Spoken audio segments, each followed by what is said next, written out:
is honest. It eats, it consumes, it leaves ash. Physics tells us that if you burn a house down, you find what was inside. You find the metal, you find the glass, and you find the bones. Bones are stubborn things. They survive infernos, they survive time. But on Christmas Eve, 1945, physics took a holiday. 5 children went to sleep in Fayetteville, West Virginia. The house burned to the ground in 45 minutes, and when the sun rose, they weren't dead. They weren't alive. They were just gone. Let's look at the night. 12:30 a.m. The phone rings. Jenny Sodder answers. A woman's voice, laughing, clinking glasses, a wrong number, or a signal. She locks it. She hangs up. She notices the lights are still on. The curtains are open. The front door is unlocked. She goes to bed, and then the sound, thump, roll, like a heavy rubber ball hitting the roof.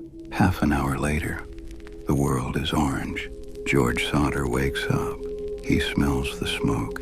He runs for the ladder. It's always in the same spot. It's gone. He runs to the coal trucks. He turns the key. Nothing. They worked yesterday. They will work tomorrow. Tonight, they are dead metal.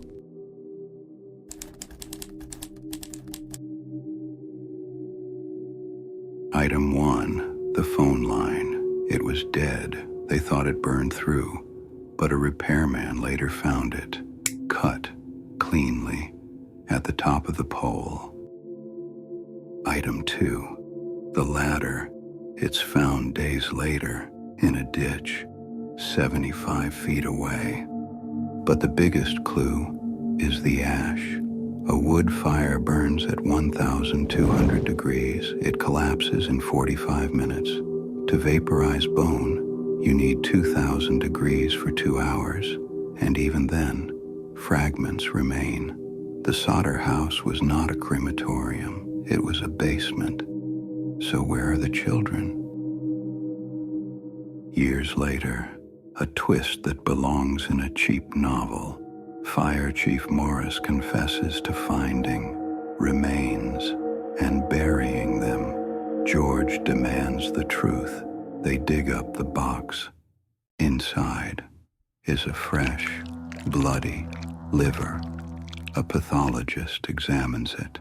It's beef liver, untouched by fire. Why? Was the chief trying to give the family closure?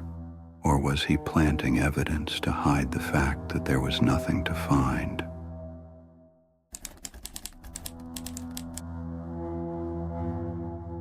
The Sodders refuse to rebuild.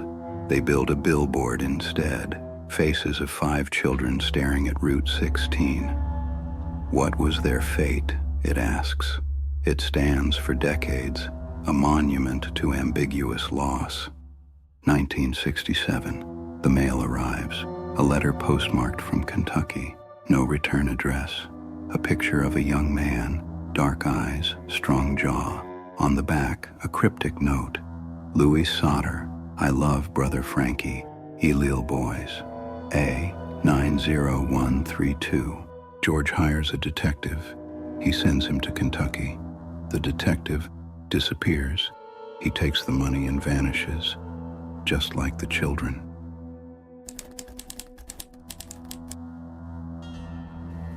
We are left with 2 stories. Story A, a tragic fire, hot enough to defy physics, and a family driven mad by grief. Story B, a kidnapping, a cover-up, a drive into the night, 5 children growing up somewhere else. George died in 1969. Jenny in 1989. The house is gone. The billboard is gone.